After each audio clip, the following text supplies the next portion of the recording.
It strikes me that what we have here is a team that has taken the field and engaged in unprecedented numbers of fouls and unprecedentedly flagrant fouls.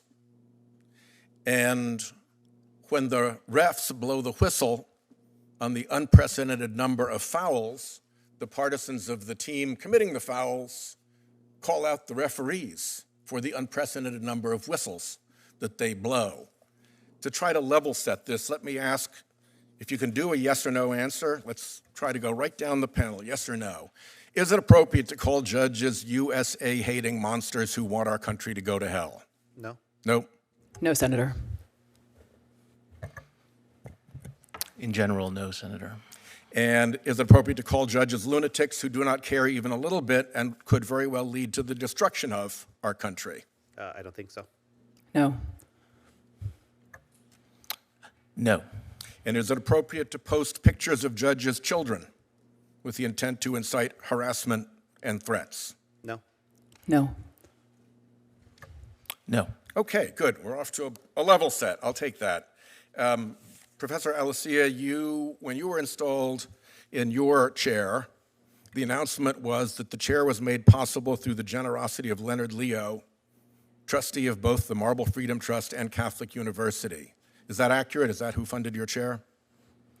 My understanding is that Leonard Leo, through the Marble Freedom Trust, directed funds that funded the chair. I think that's accurate.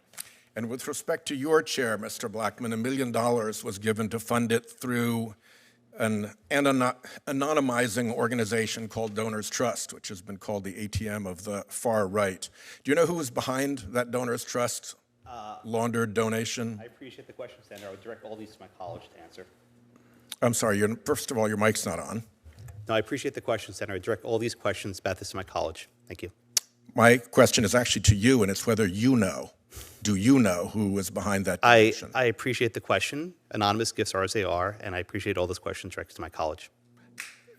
Your college can't answer what you know. This is a question to you about what you know. This is a Josh Blackman question.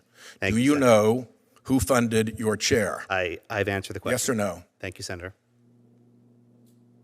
You can't say this. Do you realize that if you were an expert witness in a judicial proceeding, I'd be entitled to know who was funding you because it goes to bias and conflict, correct? That's basic sort of hornbook trial practice, right? Fair enough, Senator. I'm right about that. You'll agree. We were invited to testify about nationwide injunction and the like. This is not something I was prepared to testify about, so that's my answer for today. Okay. Well, at least we know who funded Professor Alessia, and you won't even answer what you know. Let me turn to Professor Shaw.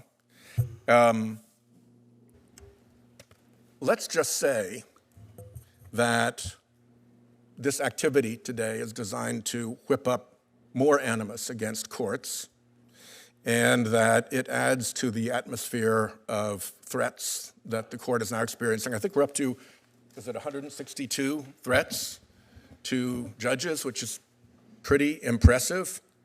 And a lot of this has the appearance, at least to me, of looking like it was orchestrated, looking like it was instigated, looking like there are folks behind it.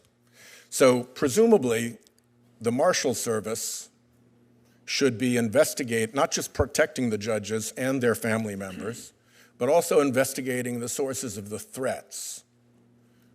Can you tell us what some warning signs would be that the Marshal Service has been directed, perhaps by the Attorney General or perhaps by some other senior official in the Department of Justice, to not do proper investigations, and particularly not look into orchestration or any effort to gin up these threats? Senator, I have no information. strikes me that a non-response to your queries or queries from other members of Congress to the Marshal Service or to the Department of Justice are concerning. There should be an active dialogue between the branches about something as serious as the security of the third branch. And I guess I would just echo what Senator Booker was saying earlier. I mean, there have been two relatively recent periods when bipartisan legislation was passed to improve judicial security after the tragic murder of Judge Salas's son and also after the attempted attack on Justice Kavanaugh. Judicial security measures on a bipartisan basis quickly passed Congress, and I would hope that this is a moment in which broad agreement could be reached that it's necessary to do something similar. And if it appeared that those were part of a larger plan or conspiracy, it would be appropriate for law enforcement to look into the question of whether there was a larger plan or conspiracy, correct? Absolutely. Thank you.